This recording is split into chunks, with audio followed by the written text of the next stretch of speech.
Hi friends, welcome back to our YouTube channel SBN Haryana. और friends, आज हम बात करेंगे RBI की नई गाइडलाइन के बारे में। जी हाँ दोस्तों, जो RBI ने अभी नई गाइडलाइन लॉन्च की है, जिसमें 1 अक्टूबर से ये गाइडलाइन स्टार्ट हो रही हैं, नए रूल्स लागू हो रहे हैं, जिनका डायरेक्ट या इनडायरेक्ट रूप से आम कस्टमर पर भी प्रभाव पड़ेगा। फ्रेंड्स, RBI ने अभी एक नया रूल लागू किया है, AFI। जी हाँ दोस्तों, इसमें क्या है कि जो ई मैंडेट होता है, जिसका सीधा सीधा असर हमारे ई मैंडेट पर पड़ेगा, डायरेक्ट पेमेंट पर पड़ेगा। जी हाँ दोस्तों, जैसे हम पहले किसी भी NBFC बैंक के थ्रू हमारे अकाउंट से कटने वाली पेमेंट पर इसका असर पड़ेगा।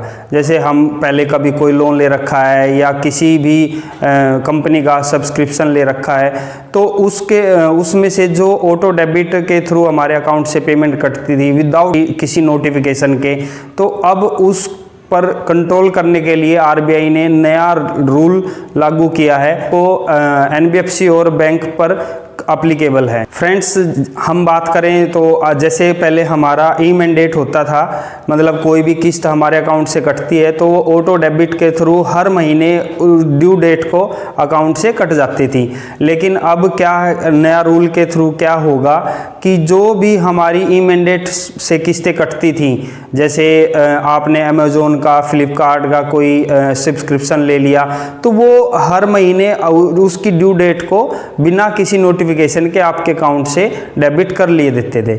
लेकिन अब क्या होगा कि जो ये नया रूल आया है, उसमें कोई भी थर्ड पार्टी कंपनी है, NBFC है या बैंक है, वो आपको एक नोटिफिकेशन देगी, जिस नोटिफिकेशन के बाद अगर वो पेमेंट आपकी 5,000 से कम की है, तो आपके नोटिफिकेशन के बाद वो पेमेंट उस ड्यू डेट को काट ली जाएगी।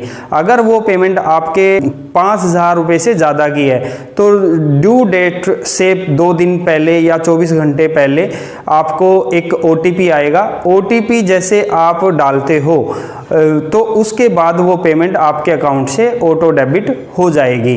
तो फ्रेंड्स, इसका सीधा सीधा कहीं ना कहीं इफ़ेक्ट हमारे ऊपर भी आएगा, जिसमें इसके कोई फ़ायदे भी हैं और नुकसान भी हैं।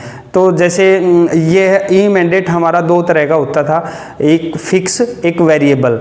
फिक्स ई मैंडेट वह मैंडेट होता था जिसमें हमारा अमाउंट फिक्स रहता था कि भाई ड्यू डेट को, सपोज करो ड्यू डेट हमारी 5 तारीख है, तो उस डेट को 5,000 रुपये मान लो हमारा ई मैंडेट था, फिक्स था कि भाई हर महीने की 5 तारीख को इस अकाउंट से 5,000 रुपये ऑटो डेबिट हो जाएं।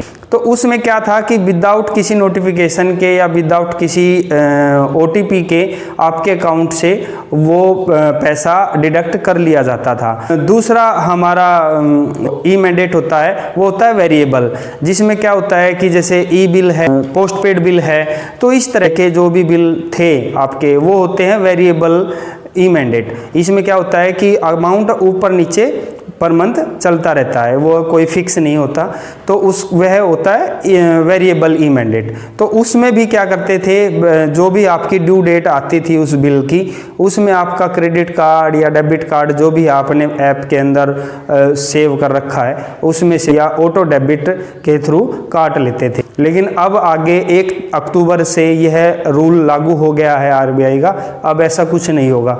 अब उसमें क्या है कि जो भी आपकी थर्ड पार्टी है, NBFC है या बैंक है, जिसमें भी आपका credit card, debit card, UPI, PPI किसी के भी थ्रू आपकी ट्रांजैक्शन होनी है, तो उससे पहले वह कंपनी, वह बैंक, वह NBFC आपको एक नोटिफिकेशन डालेगी या मैसेज के थ्रू, मेल के थ्रू। OTP आने के बाद आप उसको, अगर आपको वो पेमेंट करनी है तो वो OTP उसमें सबमिट कीजिएगा, आपकी पेमेंट डिडक्ट हो जाएगी, डेबिट हो, आपके अकाउंट से डेबिट हो जाएगी। अगर आपको लगता है कि यह पेमेंट मेरे को नहीं करनी है या ये अब मैंने यह सर्विस बंद करनी है, तो आप उसको डिक्लाइन भी कर सकते हैं। सो फ्रेंड्स, आज की वीडियो में इतना ही। अगर आपको वीडियो अच्छी लगे हो तो लाइक करें, कमेंट्स करें, शेयर करें और बेल आइकन को ज़रूर प्रेस करें, जिससे हमारी आने वाली नई वीडियो का नोटिफिकेशन आप तक पहुंच जाए।